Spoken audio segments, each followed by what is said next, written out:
Hello and welcome to episode 20 of The Australian Runner, a weekly show about running and everything running related. I'm Ben, and with me is Chris. Hi everyone. This week's show is another elite athlete profile. This time it's focusing on Cathy Freeman. Let's get started. Cathy Freeman is such a gigantic part of Australian sport and culture that I thought it was really hard to know where exactly to start with her. Yeah, I think one of the most iconic images is of her wearing the full body racing suit and running the 400 at the Sydney Olympics. Yeah, it really is iconic. Everybody remembers it. And even people who weren't born then, it's a picture that's everywhere. Yeah, exactly. And Bruce McAvaney's commentary over the top as well. It was just an absolutely wonderful night. Way back 17, 18 years ago now. Yeah, geez, that's a long time ago, isn't it? Yeah, but she didn't rapidly appear on the stage then. She was well known. She lit the flame at those games earlier, and all the pressure was on her. She actually was known for the whole period of the 1990s, wasn't she? Yeah, that was really the culmination of her career and basically the pinnacle. And as you said, she lit the Olympic flame at those games. So yeah, really big moment for her. But now we can wind back the clock to 1973, and that's when she was born in Mackay. So that would make her 44 years old this year. And she is 164 centimetres tall, so she's not very tall.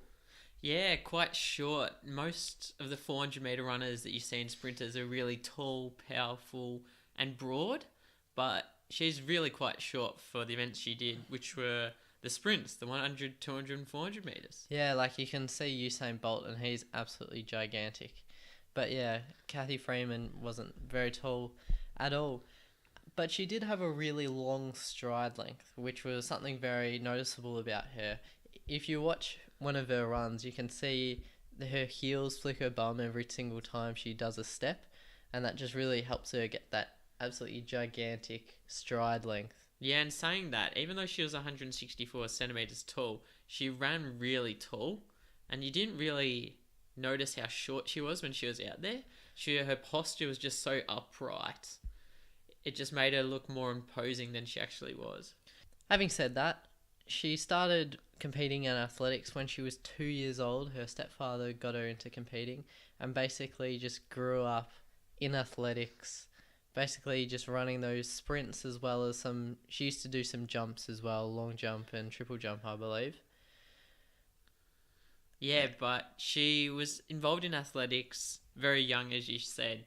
Her teenage years actually were quite good as well. At the age of just 16, she won gold at the Commonwealth Games as part of the 4x100 metre relay team. Yeah, and that meant she was the first Aboriginal person, I believe, not just Aboriginal woman, to win gold at a Commonwealth Games. So doing so at just 16 years old was really such an amazing accomplishment.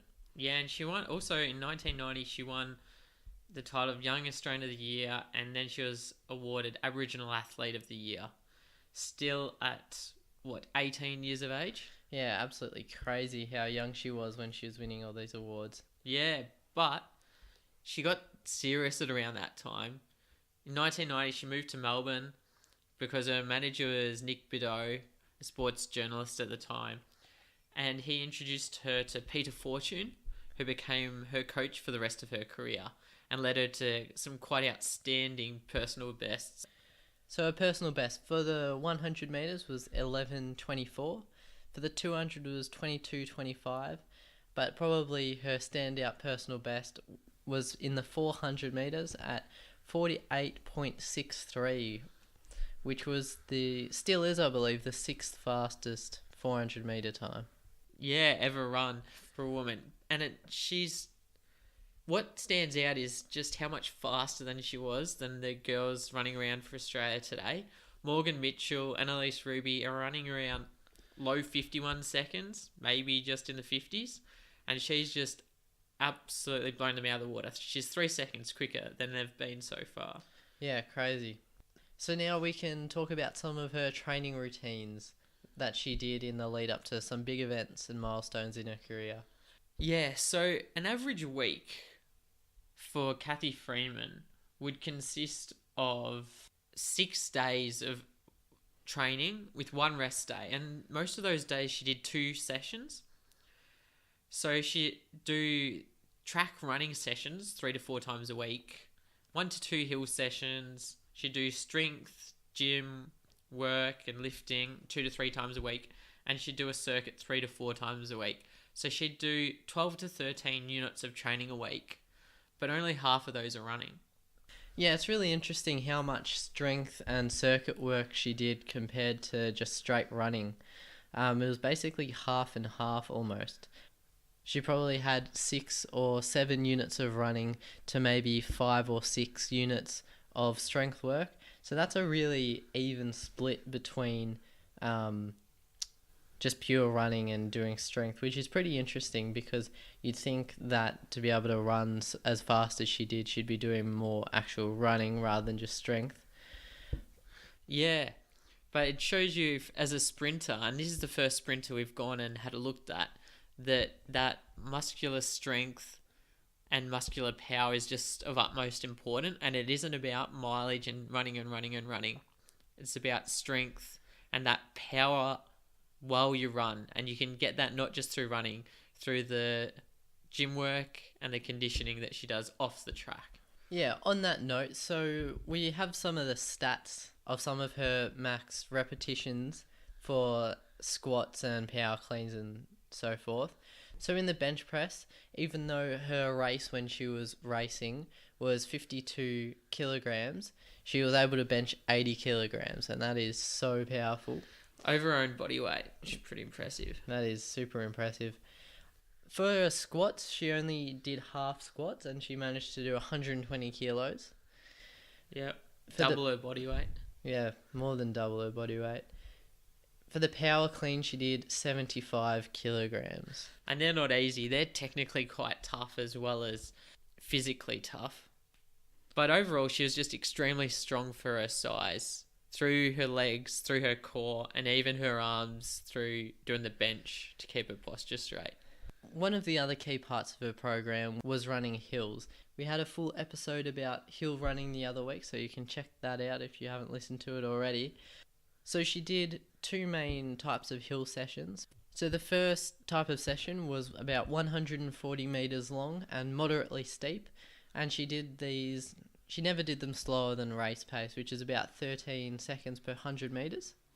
And her other sort of hill session was 180 meters, also at a moderate gradient, but as a rep session. So she did really quick up the hill and then she walked down. Yeah, it was interesting how they used 2 different types of hills and 2 different types of hill sessions, but both focusing on her speed and power.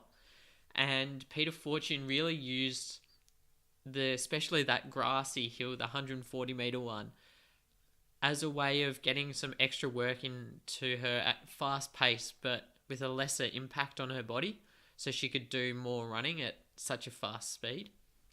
Yeah, in fact, on the morning of a race in Tasmania when she ran 50.4 seconds, she'd actually done a hill session that morning.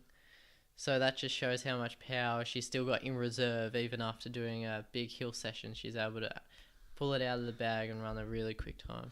Yeah, one of the other things about the hills were that they were done all year round, but they were done as a way of getting off the track and just a bit of variety, and just making sure that Cathy was interested with her running, because they're just a good place to run off the track. You can get bored from doing laps and laps and laps. So it just breaks up the monotony of training and they just make it more enjoyable. So Cathy, as well as doing the hills, did do track sessions. So on those track sessions, she didn't believe in training slower than her race pace. Her race pace was fairly quick overall, but her second 200 was always slightly slower, about 26 seconds maybe for 200 metres, which is around 13 seconds per 100 metres. So all of her sessions were done at about that pace or slightly quicker. One of her pet sessions, or favourite sessions, was 5 by 200 metres at that 26 second pace with a 2-minute jog recovery back to the 200. So that's quite a fast speed, doing them in 25 odd seconds. But she's got that jog recovery, which helps her maintain her strength and fitness, not just her overall speed. Another one of her favourite sessions was 6 by 200 metres at race pace. Again, that second 200, so about 25-26 seconds. So her recovery decreased between each rep. So between her first and second rep, she had 5 minutes, and then between the second and the third, she had 4 minutes, all the way down to 1 minute.